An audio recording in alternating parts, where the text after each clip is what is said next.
Қызылқоға өңіріндегі Қарабау Сарыкөл ауылдары тұрғындары 1927 жылғы қоян жылының қысынан жұтап шығып, енді естерін жия бастағанында патша үкіметі ұжымдастыру саясаты деген желеумен халықтың азғантай малдарына көз сала бастайды. Осындай аласапыран кезде бұрын сол ауылдың болысы болған Уандық қарт бала шағасымен әуелі Ескене, кейіннен Махат ауылына келіп тұрақтайды. Мұхан баласы сан ұлттың өкілдері бірлесе іс-қимыл танытып жатырған атышулы Махат кәсіпшілігіне жұмысқа орналасады. Іске икемділігі, тіл алғыштығы арқылы әркімдердің қолы жете бермейтін шоферлық мамандықты меңгереді. Батыстан соғыс өрті лаулаған тұста 4 бірдей баласын Ұлы Отан соғысына аттандырған Уандық әке 1946 жылы елге аман-есен оралған жеңіс солдаты Мұхан баласын көріп, көңіліндегі көлеңкелі түйткілдерін шексіз қуаныштарға ұластырады. Қарапайым шаңырақ иесі Мұхан мен жұбайы Күнсағи Сейсенбайқызы екеуі маңдай терлі табыстарын тірнектеп жинақтап, 10 баладан көздері тірі қалған қос ұлдары Балтабек пен Қылышбектің жоғарғы білім алуларын, қос қанаттарының бұл өмірдегі өз орталарын табуларын армандайды. Балалықтары Дүзді сордың жағалауындағы мұнай катчалқылары маңында өткен ағалы інлі жігіттердің аңсағандары оңнан туып, екеуі де Алматы қаласындағы Қазақ политехникалық институтын ойдағыдай аяқтап шығады. 1971 жылы институтты үздік бітірген Балтабек Мұханұлын жоғарғы оқу орны басшылығы Қазақ политехникалық институтының аспирантурасына қалдыруға шешім қабылдайды. Алайда жаста болса алдын болжай білетін озық ойлы жігіт өмірден өткен әке шаңырағында жалғыз қалған анасын қамқорлыққа алуды мақсат санап туған еліне оралады. 30 жылдардан бастау алатын Қуандықовтар әулетінің еңбек эстафетасын сенімді қолға алған Балтабек Мұханұлы Бекжал бұрғылау экспедициясына жұмысқа қабылданады. Белес-белес белі бар қуаң тартқан құздала төскейінен бой көтерген бұрғылау қондырғылары жанындағы қарбалас тірліктерді игеруге ұмтылыс танытқан жас маман белге түскен бейнетке, иыққа түскен ауырлыққа төзіммен жауап берді. Осылайша оның бойынан қалауын тапса қаржанар деген бабалар сөзіне деген сенімділік серпіні арта түсті. Өз мамандығына мығым, жалынды жігіттің бойындағы іскерлікті байқаған жоғарғы партия органдары өкілдері Балтабек Мұханұлын әуелі Ембі аудандық партия комитетінің нұсқаушысы, кейіннен Гурьев облыстық комсомол комитеті хатшылығы қызметтеріне тағайындады. Әр адам өзінің жан дүниесінің көшірмесі деп түсінетін жас басшы, биліктің басқарушы сатысының басында болғанымен, азаматтық рухымен адамдық келбетіне жел тигізбестен айналасының құрметіне бөленді. Геология жаратқанның ерекше сыйы деген сөздің бағасын терең ұғынған жас инженер өзінің сүйікті мамандығы саласына қайта оралып, Казнефтегаз разведка және Гурьев нефтегаз геологиясында мұнай мекемелерінде 10 жылдай геологиялық барлау іздестіру қызметтерінің қырымен сырына шыңдалды. Қазақ елі тәуелсіздік алған жылдары Каспий маңы ойпаты байлығын игеруде өзін білікті жағынан таныта білген қайсар тұлға Қуандықов Қазақстан Республикасы геология және жер қойнауын қорғау, энергетика және отын ресурстары министрліктерінің орынбасары қызметтерінде болды. Жаңадан егемендік алған жас мемлекеттің экономикалық негізін нығыз орнықтыру үшін тұралап қалған мұнай саласында жаңа тыныс, жаңа бағыт табу керек болды. Міне осы уақытта ел басшысы Балтабек Қуандықовтың қолына Каспий қайраңынан мұнай іздестіру жобасының тізгінін ұсынып, Қазақстан Каспий-Шелек мемлекеттік компаниясының президенті лауазымына тағайындады. Бұрын соңды теңіз аумағынан мұнайды іздестіру жобасы болмағандықтан, Каспий теңізі қайраңын игеруге қадам жасау аса жауапкершілікті, терең біліктілікті қажет ететін озық ойымен қабылдаған Балтабек Мұханұлы бастаған біліктілер командасы алыс жақынды шетелдік және жергілікті қазақ ғалымдармен тығыз байланыс орнатып, есебі сансыз мұнай мен газды бауырына басып жатырған алтын сандықтың қақпағын дер кезінде аша білді. Қарсы кездескен қиындықтарды жеңе отырып, алға қойған жоспарды ойдағыдай орындап, елдің қаржылық қалтасына қол салғызбай, дүниежүзілік тәжірибесі мол шетелдік компаниялардың басын қосты. Ең жаңа технологиялық тәсілдермен тез арада өте сапалы геологиялық мәліметтер жинаудың арқасында Каспий қайраңында теңдесі жоқ ірі көлемдегі мұнай газ жиналатын құрылымдарды ашты. Сол компаниялардың ішінде аты әлемге әйгілі болған Қашаған кен орны болатынды. 1997 жылы Қазақстанның стратегиялық даму бағдарламасы жарияланғанында мемлекет басшысы бұл бағдарлама бойынша мұнай газ секторына айқын басымдылық берілетінін айрықша айта келіп, Қазақ ойлы жабық акционерлік қоғамы президенті лауазымына Балтабек Қуандықовтың кандидатурасын таңдады. Осы жылдары Қарашығанақ мұнай газ конденсатты кен орнын игеру және солтүстік Каспий бойынша өнім бөлісі туралы Америка құрама штаттарының бірінші басшылары мен әлемдік келісімдерге қол қойылды. Осылайша елімізге өз инвестицияларын ала келген әлемнің бірнеше алпауыт командаларының қазақ еліндегі дүбірлі іс-қимылдары басталып кетті. Қашанда Қадамы Құтты Қуандықовтың өрнекті өмір жолдары одан әріде оңынан жалғаса түсті.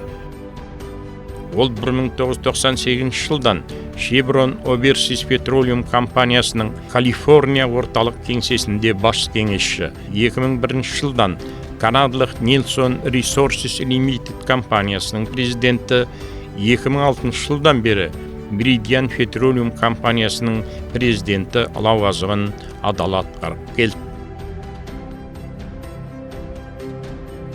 Қазақстандық мұнай өндірісінде жасайтын адамдар қашанда өзіміздің тарихымызды мадақтап, біздің мұнай өндірісіне кіріскенімізге, мұнай бұрқағын ашып, мұнай өндіргенімізге 100 жыл болды, 100 жылдан астам болды деп, қашанда көкірегімізді көтеріп мақтанып жүреміз. Бірақ біз қашанда жұмыс жасағанда құрғақ жерде барлау жұмыстарын жасап, сол жерден мұнай кен орындарын тауып, оларды жаңағы дамытып, өндіріс ұйымдастырып сөйтіп жүргенбіз. Бірақ теңізде ешқашан біз жаңағы ондай жұмыстар жасаған жоқ едік. Осы Балтабек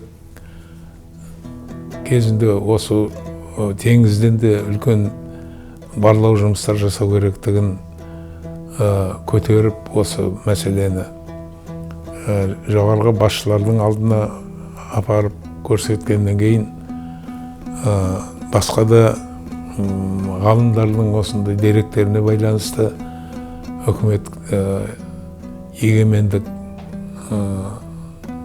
алатын кезде үлкен сондай жұмыстар басталды жұмысы. Соның ішінде теңіздегі жұмыстарды басқару үшін, ол жерге инвесторлар тарту үшін Қазақстан Каспий Шельф деген мекеме құрылып, сол Балтабек Мұханұлы сонда басшы болып тағайындалды. Заманауи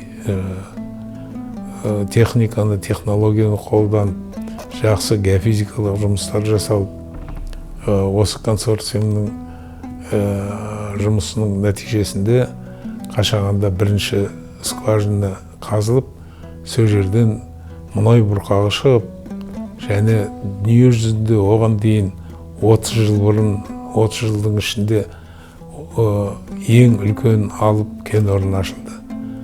Енді одан кейін жаңағы басқа да кен орындар ашылып, басқа да жаңа деректер келіп, Каспий теңізінің астында үлкен жақсы жаңағы мұнай кен орындары бар екен, көз жетіп, бүгінгі біздің мақтанышымыз болып отырған алып кен орын Қашағанның жұмысы дүниеге келуі, ашылуы және оның дамуының басында болған осы біздің Балтабек досымыз болды. Қазақстанның өнеркәсібіне еңбегі сіңген қызметкер Ембі ойпатындағы бірқатар мұнай газ кен орындарын, оның ішінде Қарашығанақ, Кенбай, Имашев, Жаңа жол, Әлібек Мола, Арман тағы да басқа кен орындарын ашуға қатынасты. Геология, минералогия ғылымдарының докторы, Еуразия халықаралық экономикалық академиясының, Америка геологтары мен мұнайшылары қауымдастығының мүшесі, халықаралық минералды ресурстар академиясының толық мүшесі атанған мұнайлы елдің мұзбалағы Балтабек Мұханұлына 2015 жылы қазақ елі президентінің жарлығымен ғылым мен техника саласындағы Қазақстан Республикасы Әл-Фараби атындағы мемлекеттік сыйлығының лауреаты атағы берілді. Көзі қарақты, кемел ойлы Балтабек Мұханұлы 10 монография, 120-дан астам ғылыми мақалалар жазумен қатар қазақ, ағылшын, орыс тілдерінде басылып шыққан кәсіби қайраңының кілті және басқа да ғылыми кітаптардың авторы атанды. Мемлекетіміздің барыс, парасат, құрмет ордендерінің иегері Балтабек Мұханұлы өзінің негізгі жұмыстарымен қатар Қазақстандық мұнайшы геологтардың қоғамы бірлестігінің төрағасы қызметінде абырой биігінде атқарған қайраткер тұлға. Қазақта ағаш кен бұлақтан інеде су ішеді деген нақыл сөзі бар. Ембі мұнайының қарышты даму жылдарына, өзінің жалынды жылдарын арнаған Қылышбек Мұханұлы өз болашағын қалыптастыру мақсатында әкесі мен Балтабек ағасының әр қадамын үлгі тұтты. Асыл ағасы біліммен сусындаған Қазақ политехникалық институтынан жоғары білім алып шыққан Қылышбек Қуандықов биік жалдағы экспедицияға қызметке келді. Көпшілік қолдауымен комсомол қызметіне шақырылып, алдағы өмірлік позициясына көз салып, оң солын танып. Балуан білекті құрыш қайрат Қылышбек Қуандықов ашық мұнай газ фонтандарын жою жөніндегі әскери бөлімнің аудандық, облыстық мекемелерін басқарып, тәжірибе жинақтаған соң 1999 жылы Ақберен Республикалық мемлекеттік қазыналық кәсіпорынның директоры қызметіне жұмысқа тағайындалды. Жаңа басшы табиғи және техногендік сипаттағы төтенше жағдайлардың алдын алу және жою, Қазақстан Республикасы мұнай газ саласына профилактикалық қызмет көрсету және фонтанға қарсы әскериленген қызметті біріктіру жөніндегі үлкен саланың жан-жақты дамуы мен заманауи жарақтануы жолында құлшыныспен еңбек етті. Соның арқасында Ембі ойпатындағы Октябрьскі, Қаламқас, оңтүстік батыс прорба, Ағынген, тағы басқалай 20-ның үстіндегі кен алаңдарындағы ашық түрдегі мұнай газ бұрқақтары түпкілікті құрықталды. Осы мекемені 20 жыл сенімділікпен басқарған Қазақстан Республикасы жер қойнауының құрметті барлаушысы Қылышбек Мұханұлының ұзақ жылдар бойғы еңбегі мемлекетіміздің құрмет ордені ерен еңбегі үшін медалымен атап өтілді. Бірін-бірі қабақтарынан ұғынысып, жүректерімен түсініскен ағайынды Қуандықовтарды қалың елі айналаларына жан перделерін айқара ашып жүретін жайсаң жандарға балайды. Үнемі жымиып тұратын жанарларына үндесе қалған көркем мінездері нағыз қазақ жігіттеріне тән қарапайымдық қасиеттердің үлгісін өрнектейді. Өмір ылғи жұпарлы жеміс гүл ме, ой жырасы болады тегістің де, адал мөлдір халқында қалуы үшін оңай емес құлпырған жер үстінде деп, олардың сүйікті ақындары Фариза Оңғарсынова жырлағанындай, ұлтымыздың ұлықты тұлғалары Нұрлан Балғымбаев, Иманғали Тасмағамбетов, Қазақстанның еңбек ерлері Ұзақбай Қарабалин мен Бақтықожа Ізмұхамбетовтермен және басқалармен сүйкімді сыйластықта болып, шуақты ғұмыр сомдаған күндерін ағалы інілі мұнайшылар өз өмірлерінің ең бір ұмытылмас сәттеріне балайды. Мәдениет пен әдебиетті, ұлттың бет бейнесі, рухани болмысы, ақыл ойы мен парасат деп түсінген Балтабек Мұханұлы ұлт кемеңгері Әбіш Кекілбаевпен, атағы асқақ ақындар Олжас Сүлейменовпен, Ақшта Бақтыгереева, Күләш Ахметова жырларынан қуат алып, әйгілі сахна шеберлері Асанәлі Әшімов пен Талғат Теменов тағы басқалардың өнерлеріне қашанда ризашылық таныта білді. Қуанбағанға құт қонбайды, бағаламағанға бақ қонбайды деп сөз саралап, талантымен тамсандырған Әбіш ағаларының осы өсиетін ағайынды екі жігіт өмірлік кредоларының басты қағидаттары деп қашанда алғасын. Өзінің әулетінде Балтабек Мұханұлы басқаларға да өзінен кейінгі жаңағы інісі Қылышбек қазір марқұм болып кетті. Ол кісі де мұнай осы өндірісінде жұмыс жасады. Балдарында оқытып, оларға білім беріп, олар да тәжірибелі мұнайшы, тәжірибелі маман болып, өздерінің жұмыстарын атқарып отыр. Олар үшін де Балтабек Мұханұлы үлкен тұлға, тек қана мұнайшылар және халық үшін емес, өзінің әулетінде де үлгі болатындай, алдына ұстайтын байрақ сияқты балдарға ұмтылыс беретін сондай адам деп есептеймін. Азаматтық сипаты өзіне ғана жарасып, қабақ шытпас ақ жарқын көңілімен көпті сүйсіндірген майталма мұнайшы Балтабек Мұханұлы, жұбайы Ақтоты Бағыт қызы екеуі жан-жақты кемелденген, 5 ұрпақ тәрбиелеп, оларды ел болашағын ойлайтын намысты, әрі рухты азаматтар санатына қосты. Олардың арасынан Сабина мен Алмас Қуандықовтар мұнай саласында еңбек ету жолын таңдады. Мәскеу қаласындағы Губкин атындағы Мұнай-газ институтының түлегі Сабина Балтабек қызы еңбек жолын Қазақ-Ойыл ұлттық компаниясынан бастап, 20 жылдан астам Қазмұнайгаз компаниясының құрамында Казгермұнай, Петроқазақстан, Торғай Петролиум және Атырау мұнай өңдеу зауытының қайта жаңғырту жобаларына зор үлесін қосқан білікті инженер. Америка құрама штаттарының Талса университетін тамамдап, әке салған сара жолмен жүруді мақсат санаған Алмас Балтабекұлы шетелдік Эксон және Статойл мұнай компанияларында шыңдалған соң, әкесі геолог ғалым Балтабек Мұханұлы ашқан әйгілі Қашаған жобасының өркендеп, қарышты дамуына Қазмұнайгаз ұлттық компаниясының білікті менеджері ретінде өзінің зор үлесін қоса білді. Қазақгаз барлау және өндіру ұжымында зор тәжірибе жинақтаған Алмас Балтабекұлы бұл күндері дүние жүзіндегі ең ірі мұнайгаз конденсаты болып табылатын Қарашығанақ кен орнын игеруге атсалысуда. Заманауи білім мен ілімге сусындаған 20-дан астам жас мұрагерлер, немере жиендер Қуандықовтар әулетінің династиялық ғұмыр дариясын сеніммен, үмітпен алға қарай жалғастырып жатыр.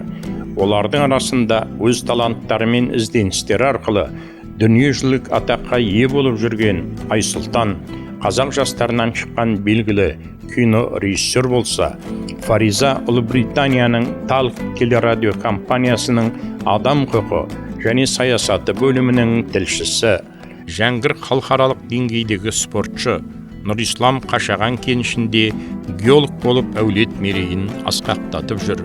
Айдана, Рүстем, Арафат, Сара атты жаңа буын өкілдері айналасын кәсіпкерлік, жасанды интеллект, заңгерлік саласындағы сәтті қадамдармен қуантуда.